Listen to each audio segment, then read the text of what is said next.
চন্দ্রনাথ মন্দির থেকে আপনাদের সবাইকে স্বাগত জানাচ্ছি। আমি প্রশান্ত।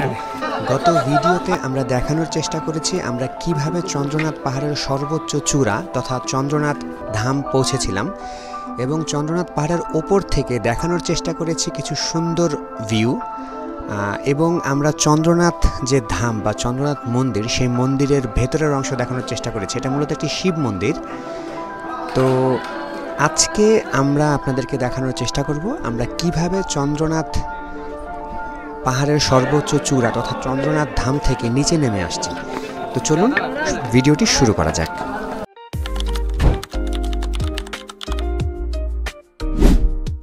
আমরা চন্দ্রনাথ পাহাড়ের চূড়ায় যেই পাশ দিয়ে উঠেছিলাম নামছি তার ঠিক উল্টো পাশ দিয়ে। তো পাহাড় থেকে নামার শুরুটা খুবই চমৎকার ছিল। এখানে কংক্রিটের ঢালাই করা সিঁড়ি দেখতে পাচ্ছি এবং নামার সময় আমাদের চারপাশে যে সুন্দর দৃশ্য ছিল সেটা একদম দেখার মতো ছিল। আশেপাশে চারপাশে যে ছোট ছোট পাহাড়গুলি ছিল ওগুলো দেখতে খুবই ভালো লাগছিল এবং নামতে নামতে একটা সময় দেখলাম একটা ছোটোখাটো বাজারের মতো অবস্থা এবং এখানে কিছু আমরা সিএনজিও দেখেছিলাম। তো এখান থেকে সিএনজি বা গাড়ি যোগে আপনারা নিচে নামতে পারবেন, কিন্তু এটা অনেক বেশি এক্সপেন্সিভ। সিএনজিগুলো পাহাড় থেকে নিচে নামানোর জন্য মোটামুটি 500 থেকে 1500 টাকা পর্যন্ত চার্জ করে। তা আমরা যেহেতু হেঁটে পাহাড়ে উঠেছি তা আমরা ঠিক করেছি আমরা হেঁটেই পাহাড় থেকে নামবো। এই অংশে আমরা কিছুক্ষণ বিশ্রাম নিলাম এবং বিশ্রাম নেওয়ার পর আমরা এখান থেকে আবার নিচের দিকে নামা শুরু করলাম।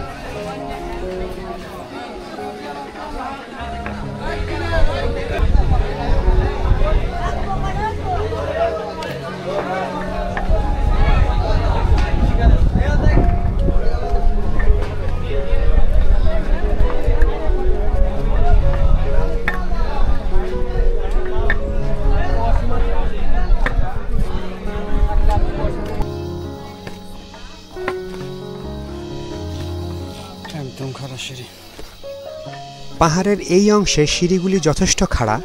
এই সিঁড়িগুলি মনে হয় না খুব বেশি দিন হয়েছে তৈরি করছে, তবে যদি সিঁড়িগুলি না থাকতো তাহলে কষ্ট আরও 3 গুণ বেশি বেড়ে যেত।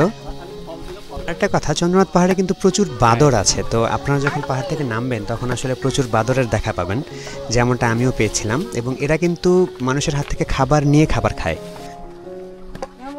এখন চৈত্র মাস হওয়াতে এখানে রোদ প্রচুর বেশি, আমরা সরাসরি রোদটা আমাদের মাথায় এসে লাগতেছে। এখন আমরা নামছি, তা আমরা যেহেতু সকালে ওঠা শুরু করেছিলাম এখন দুপুর হয়ে গেছে, তা আমরা নামছি, রোদটা সরাসরি মাথায় লাগতেছে। আর সবচেয়ে বড় সমস্যা হচ্ছে চৈত্র মাস হওয়াতে কিন্তু গাছের পাতা এখন অনেক কম। তা আপনারা যদি এখানে আসেন তাহলে চেষ্টা করবেন শীতের মধ্যে আসতে, তাহলে আপনাদের কষ্টটা অনেক কমে আসবে।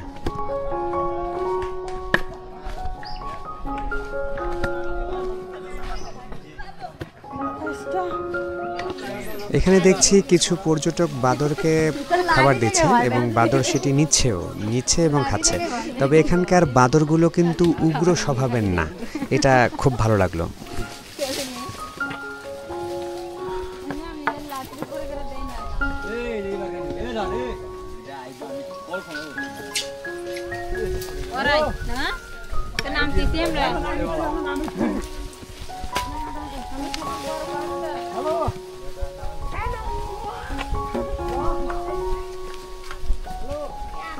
এখান থেকে আমরা আবার মাটির রাস্তা পেয়েছি। তো এখান থেকে আমরা নামতে শুরু করছি। এখানে পাহাড়টা অত বেশি খাড়া না, তো আমরা স্বাচ্ছন্দ্যেই নামছিলাম। তবে এখানে আমরা পুরাতন সিঁড়ির কিছু চিহ্ন দেখতে পাইছি। সম্ভবত এখানে নতুন করে মনে হয় আবার সিঁড়ি তৈরি করা হবে। আমরা পাহাড় থেকে নামার সময় যেমন কংক্রিটের ঢালাই সিঁড়ি পেয়েছিলাম, সম্ভবত কর্তৃপক্ষ এখানেও অমন সিঁড়ির ব্যবস্থা করবেন। এই জন্য হয়তো আমরা দেখলাম যে দুই পাশের মাটি সরিয়ে ফেলা হয়েছে, খুব সুন্দর একটা ট্রেল তৈরি করার চেষ্টা করা হয়েছে।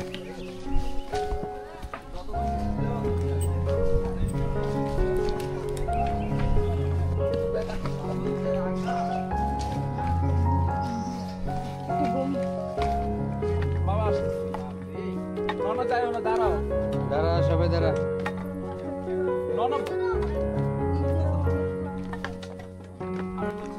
তো এটা সম্ভবত পুরাতন সিঁড়ি, এখানেও সিঁড়ি যথেষ্ট খাড়া, তবে সিঁড়ি থাকাতে খুবই উপকার হয়েছে। আপনারা দেখেছেন আমাদের আগের ভিডিওতে আমরা যে পাহাড়ে উঠেছিলাম, তো ওখানে কিন্তু বেশিরভাগ অংশেই সিঁড়ি ছিল না, কোথাও কোথাও জিও ব্যাগ দিয়ে কিন্তু সিঁড়ির ব্যবস্থা করা হয়েছে।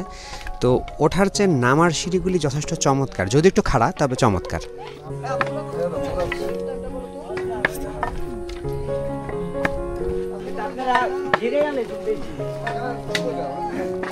আমি উঠার টার্গেট দিয়েছি 45 মিনিট।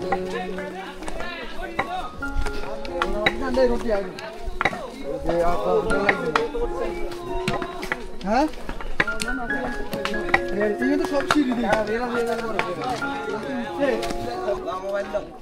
পাহাড়ের এই অংশটা চমৎকার, মনে হয় যে পাহাড়ের ভেতর দিয়ে কেটে তারপর রাস্তাটা তৈরি করা হয়েছে।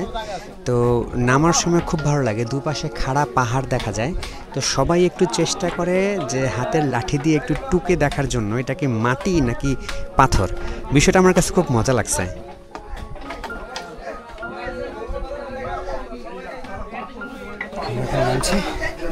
এটা নিঃসন্দেহে খুবই কষ্টকর রাস্তা, খাড়া সিঁড়ি সব।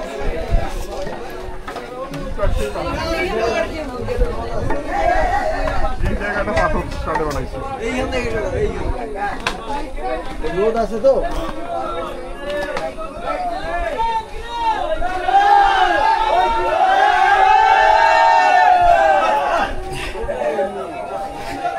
প্রচণ্ড রোদ, এখন দুপুর 2টার মতো বাজে। আমরা পাহাড়ে ওঠা শুরু করেছিলাম মোটামুটি 10:30 বা 11টার দিকে। আমরা একটু কষ্ট হলেও একটু তাড়াতাড়ি উঠে গেছি। কীভাবে উঠলাম সেটা তো আপনারা দেখলেনই। তো এখন দেখেন নামার রাস্তাটা কতটা খাড়া, খাড়া বলতে অনেকখানি খাড়া।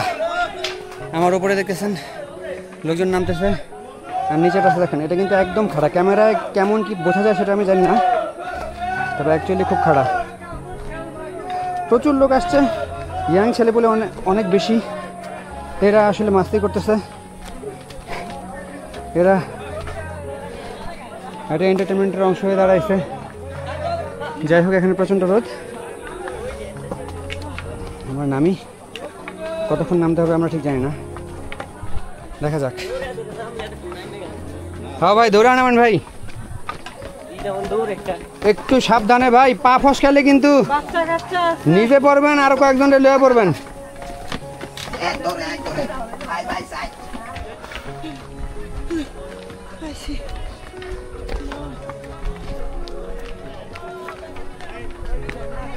তো যাই হোক, আমরা এখন পাহাড়ের মাঝামাঝি অংশে আছি। মূলত আমরা পাহাড়ের সবচেয়ে যে কঠিন অংশটুকু সেটা আমরা পার করে আসছি, খাড়া সিঁড়িগুলো।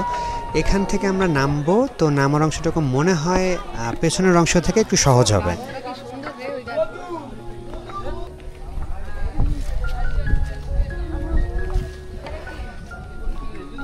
ঝর্ণা, আমরা যখন উঠেছিলাম তখন উঠেছিলাম আমরা এই রাস্তা দিয়ে। আমি যে রাস্তা দিয়ে নামতেছি এদিক দিয়ে আসলে আমরা শুধু নামছি। আমরা যখন উঠেছিলাম তখন আমরা এই পাশের এই রাস্তা দিয়ে উঠে গিয়েছিলাম। যাই হোক, আমরা কঠিন রাস্তা থেকে পার হয়ে আসছি। এখন আস্তে আস্তে আমরা সহজ রাস্তা থেকে চলে যাচ্ছি।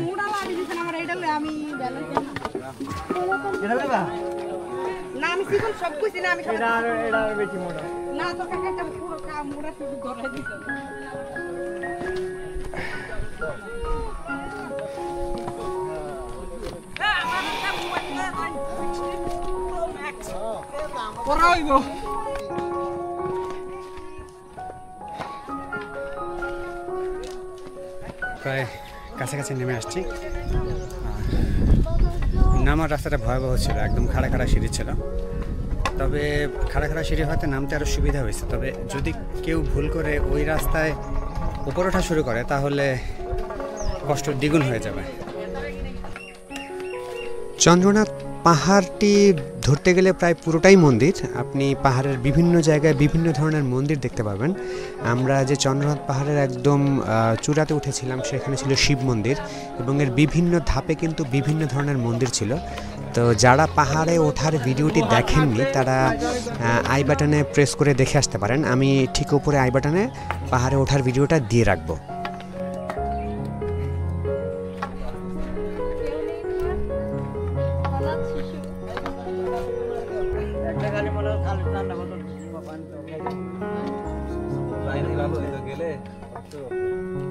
আমার ভালো লাগতেছে না। ছোট দুইটা কি উঠতে পারছে? তোমাকে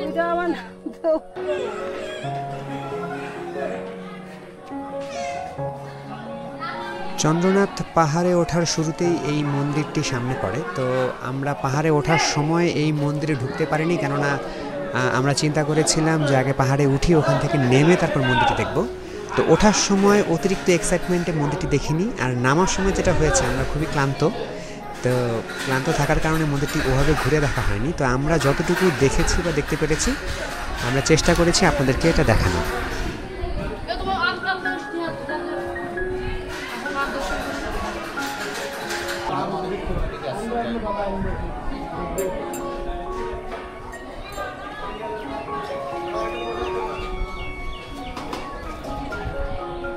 তো যেটা বলছিলাম যে চন্দ্রনাথ পাহাড় আসলে পুরোটাই একটা মন্দির। তো এর ধাপে ধাপে প্রচুর মন্দির আছে, ঠিক কতগুলো মন্দির আছে আমি জানি না। তো আমরা ওই মন্দির থেকে বের হওয়ার পরেই সিঁড়ি দিয়ে নামার সময় আরও একটি মন্দির দেখতে পেলাম। এটা হচ্ছে মন্দিরের সেই চমৎকার গেট, যেটি আপনারা পাহাড়ে ওঠার সময় দেখতে পাবেন। তো যদি সম্ভব হয় চেষ্টা করবেন পাহাড়ে ওঠার আগে এই মন্দিরটি একটু ঘুরে যেতে।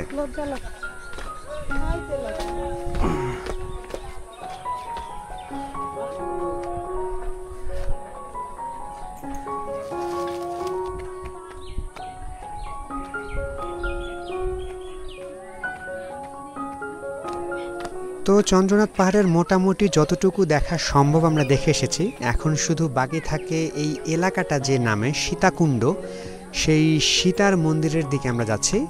তো সীতার মন্দিরটা হচ্ছে একদম পাহাড়ের নিচে অবস্থিত। তো এখানে সীতার মন্দিরে নামার জন্য খুব রিসেন্টলি হয়তো কংক্রিটের একটি সিঁড়ি তৈরি করে দেওয়া হয়েছে। তো চলুন আমরা মন্দিরের দিকে যাই।